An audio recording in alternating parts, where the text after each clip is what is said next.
People, welcome to Newspaper Breakdown. It is the 2nd of December. I hope we are all,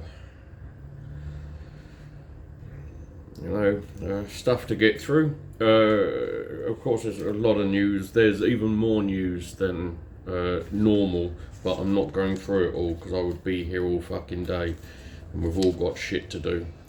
The head of the HMRC has told the Treasury Committee that the total value of fraud in 3 COVID-19 schemes totaled £4.5 billion, of which the taxpayer is only going to get 1.1 billion back.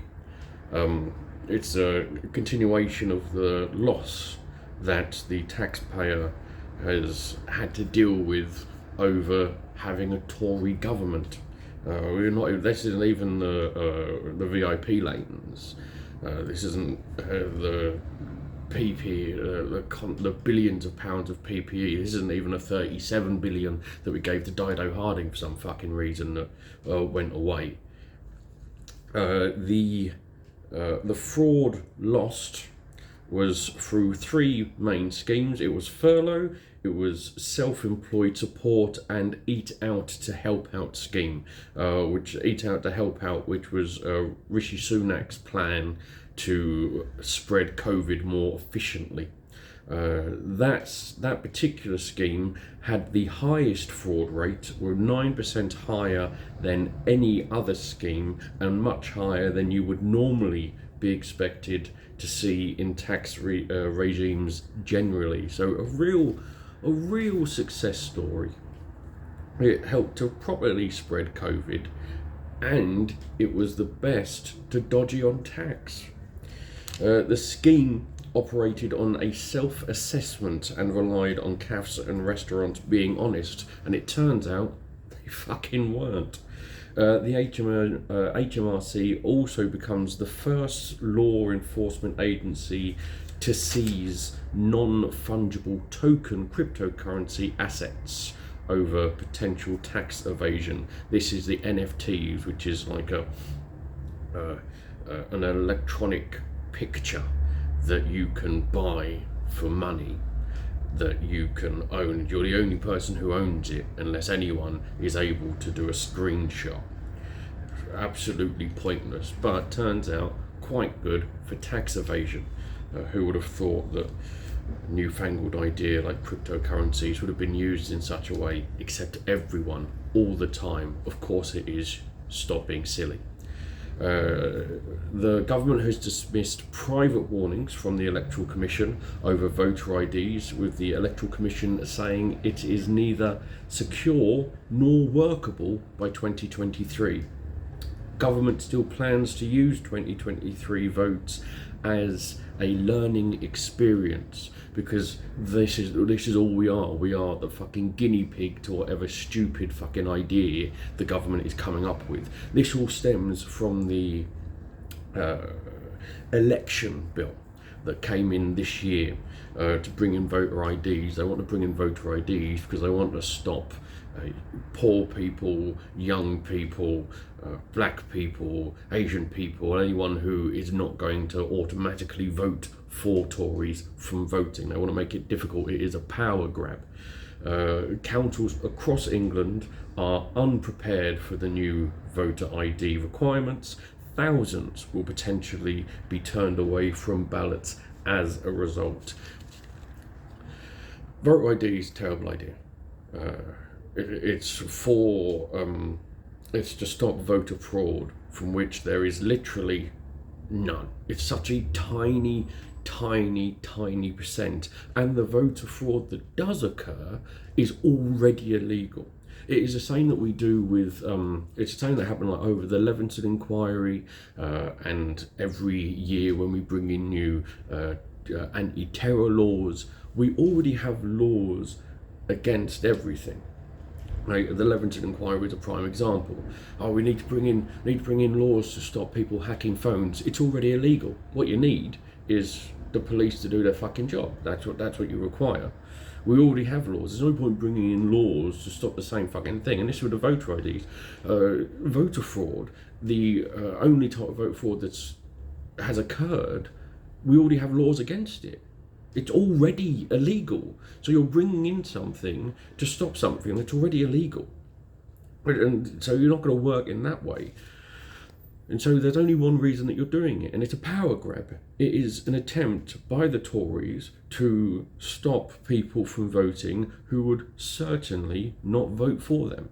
It's the same reason why, if you have a look, and it can prove that it is a power grab, because all you need to look is the fact that old people will be able to use their old person's bus pass, but young people cannot use the young person's rail card as ID.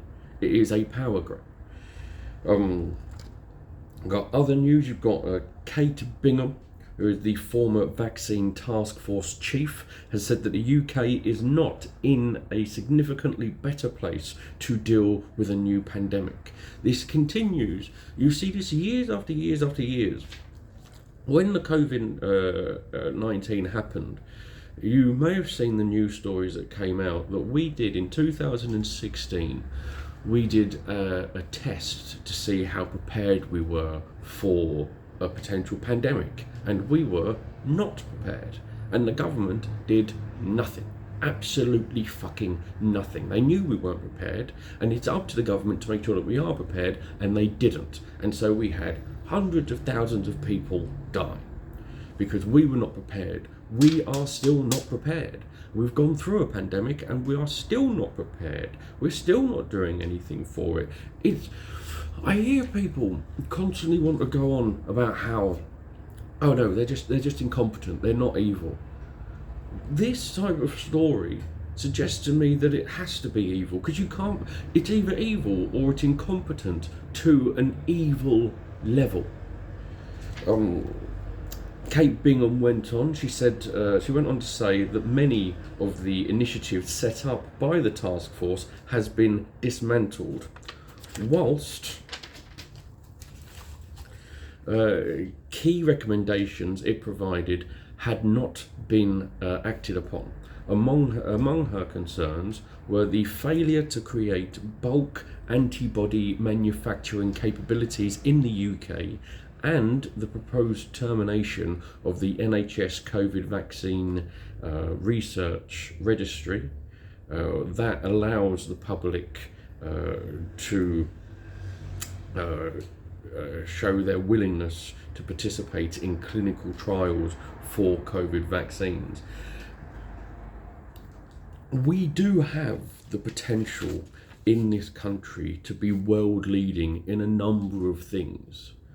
Medicine, technology, we could be freaking world leaders. We were world leaders in finance until Brexit. What stops us is the people who run things. And it's all walks. It's every fucking step of the way. Every step of the way. Even the likes of the likes of someone like Farage holds us back with his want to just push hate instead of anything else. We as a country could do so much more. We could be world leading and turn this country around to be fucking fantastic, but we're unwilling to, because it takes a long-term view, and it would require you to actually think something half decent about this country that is not just tedious nationalism.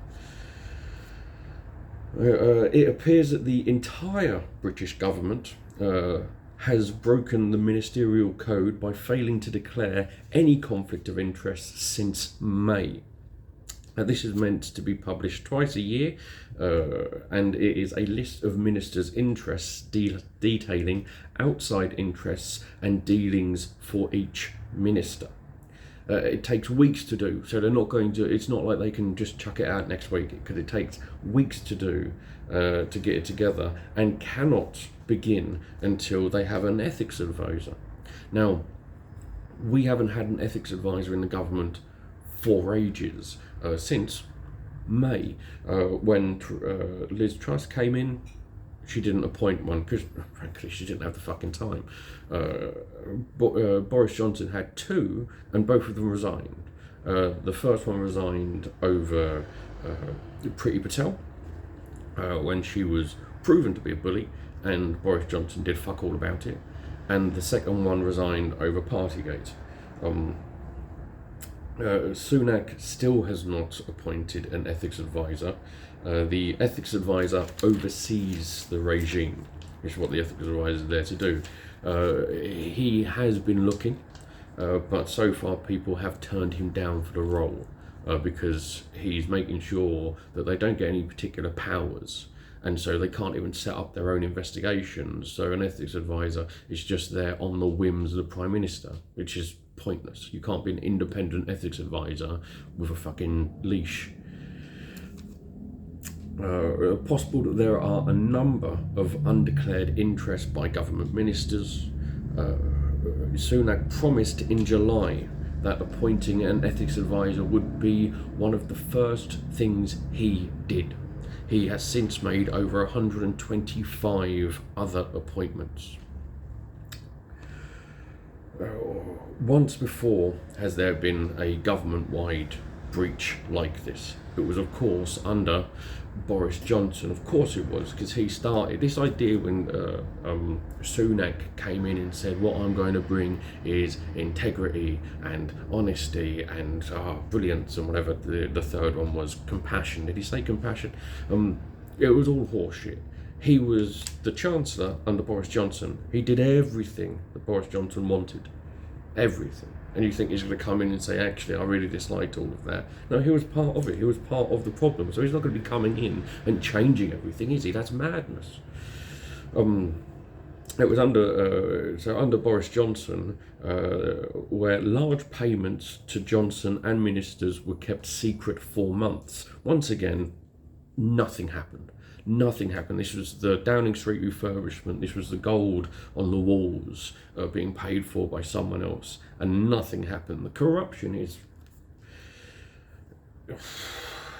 exceptional at points. It's as I always say, this idea of conspiracy theories is a pointless exercise. There aren't conspiracy theories because they're all out there. They're not hiding. We can see it all. Just no one cares enough. We had a speaker. We still have a speaker who does nothing and allows continual ministerial breaks. No ethics advisor means no one to investigate any complaints by whistleblowers or any infractions on ministerial codes. That's what happens when you do not have an ethics advisor. You have the Wild West. You have 40 potential breaches in ministerial code have never been referred for investigation by an ethics advisor because we do not have one. Many will never be investigated or resolved. These are including conduct of the Home Secretary, Suella Braverman, who broke the law, got a job back for some fucking reason, her continual lies, her treatment of refugees as some sort of fucking experiment to see just how much pain you can inflict on someone.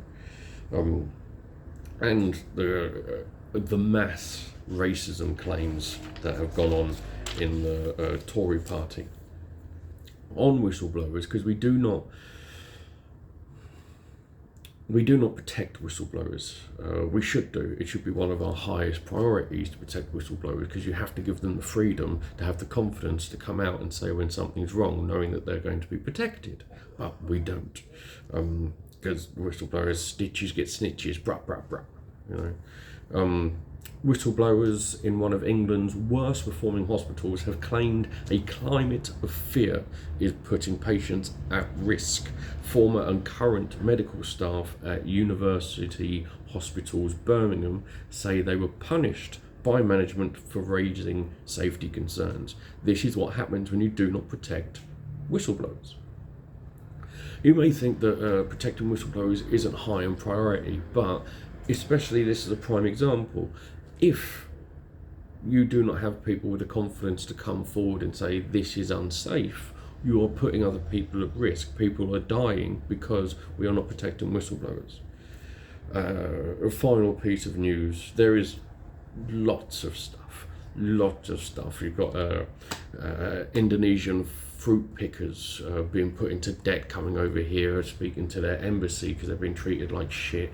Countless fucking news. More stuff on Braverman. It's lots and lots of stuff. But this is the final piece of news for this, because otherwise this would be like 40 minutes. Farmers are making tiny profits on their items, or on many items, while supermarkets are making record takings. The average block of cheese or loaf of bread, farmers get less than 1p profit. For the farmers, so that's tiny, absolutely tiny, almost pointless. With fruit producers making 3p for a kilo of apples. It is power, isn't it? This is it. If you've got power, you get away with everything. You can do what you like. And in this country, we do not have the way to hold power to account. We're trying. Strikes are very good for that. Unions are very good for that. But that's not something that's going to help farmers. Supermarkets all companies that make lots and lots of profit, they are able to make less profit and still run their companies fine and still make profit. And so more money could go to farmers so that they actually earn money for their work, so that they're able to move into more environmentally friendly farming ways, because that's what we need at the moment. With the environment, you do need farmers to change, but farmers don't have the fucking money. They don't have the money. They're making 1p on a block of cheese. You reckon they've got the money to piss about and make everything fucking environmentally friendly? Of course they don't. But you got record takings from supermarkets. Right. Well, as always, I don't do anything over the weekend because I don't fucking want to. I hope you have a weekend, and I will see you Monday.